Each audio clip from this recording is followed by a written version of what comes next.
La acción humana. Tratado de Economía. Por Ludwig von Mises.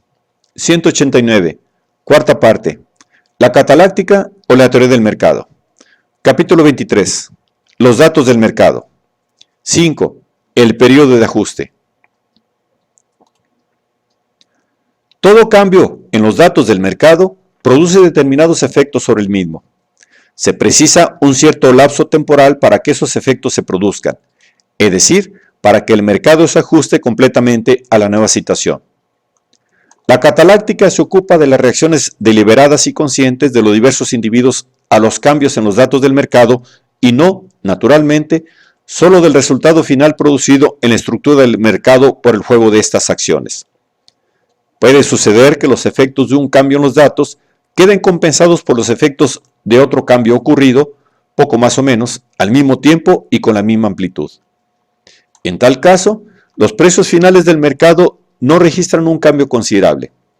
Los estadísticos, preocupados exclusivamente tan solo por los fenómenos de masa y por las variaciones totales de los precios de mercado, desconocen el hecho de que si el nivel de los precios no ha cambiado, ello se debe a circunstancias puramente accidentales. Tal ausencia de variación no significa que perduren las primitivas circunstancias ni que hayan dejado de producirse los movimientos de adaptación a los cambios registrados. No comprenden los movimientos y las consecuencias sociales de estos. Ahora bien, todo cambio en los datos del mercado tiene su propio curso, genera como reacción ciertas respuestas por parte de los individuos afectados y perturba la relación entre los diversos miembros del sistema de mercado, aunque eventualmente no se produzcan cambios considerables en los precios de los diversos bienes y permanezca idéntica la cuantía total del capital disponible en todo el sistema. La historia económica puede proporcionar a posteriori cierta vaga e inconcreta información acerca de la duración de los periodos de ajuste. El método para obtener esta información no es, desde luego, la medición, sino la comprensión histórica. Los diversos procesos de ajuste que todo cambio desata jamás se producen de modo aislado o independiente, sino al tiempo. Cada uno adopta su propio curso, pero se entrecruza con los demás, ejerciendo una mutua influencia de los unos sobre los otros.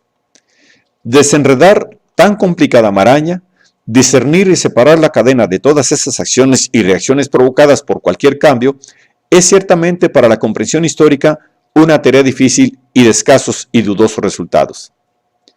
Prever la duración del periodo de ajuste es también una de las tareas más difíciles que pesan sobre quienes pretenden comprender el futuro, es decir, los empresarios.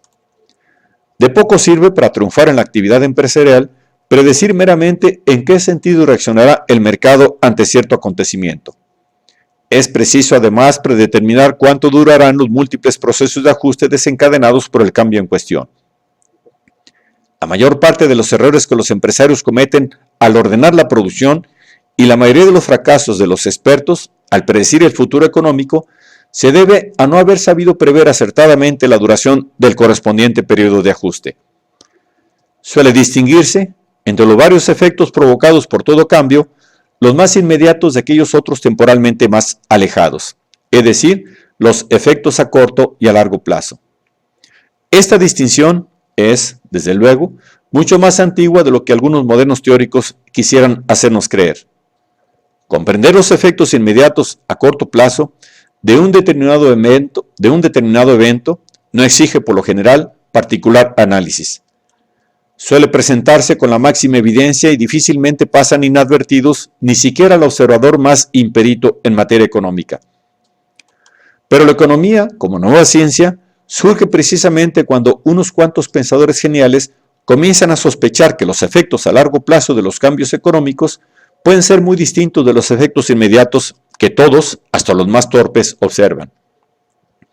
El mérito principal de nuestra ciencia consistió en resaltar esos efectos a largo plazo que antes pasaban inadvertidos a gobernantes y súbditos.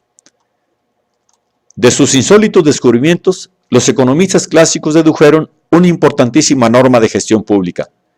Los gobiernos, los estadistas y los partidos políticos arguían, al planear y actuar, deben considerar no solo los efectos inmediatos, sino además las consecuencias a largo plazo de sus medidas. La corrección de esta norma es incontestable. El hombre, al actuar, en definitiva, lo que pretende es transformar una cierta situación insatisfactoria en otra más grata. Solo después de examinar todos los efectos que inexorablemente su acción provocará, tanto a la larga como a la corta, puede el interesado decidir si le conviene o no proceder del modo proyectado.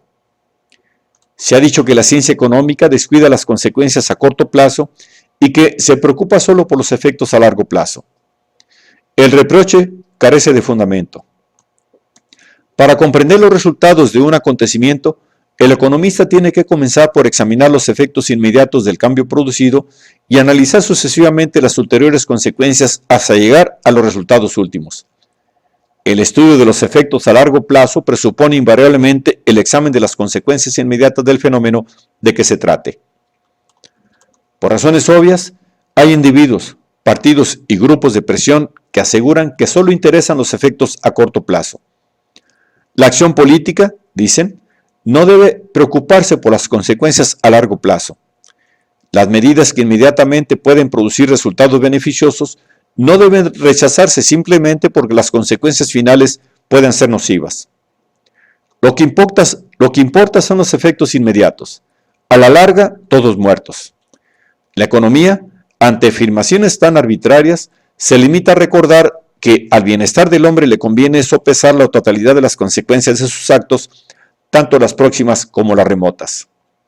Hay, desde luego, situaciones en que tanto los individuos como las naciones hacen bien provocando efectos a largo plazo altamente desagradables cuando de esa suerte evitan otras consecuencias inmediatas aún más incómodas. Puede haber ocasiones en que el sujeto actúe cuerdamente al quemar sus muebles para calentarse. El interesado, al proceder así, habrá ponderado brevemente todos los efectos, los próximos y los remotos, de su acción, sin incidir en el error de suponer haber descubierto un nuevo y maravilloso sistema de calefacción. No parece necesario dedicar más espacio a las quiméricas lucubraciones de quienes dogmáticamente recomiendan preocuparse solo de los efectos a corto plazo del actuar humano. La historia tendrá en su día mucho más que decir acerca del particular. Destacarán los estudiosos el grave daño que tales principios, simple reiteración del tristemente célebre de Madame de Pompadour, irrogaron en su más grave crisis a la civilización occidental. Recordarán la fricción con que, escudados tras estos principios, gobernantes y políticos dilapidaron el capital material y moral pacientemente acumulado por anteriores generaciones.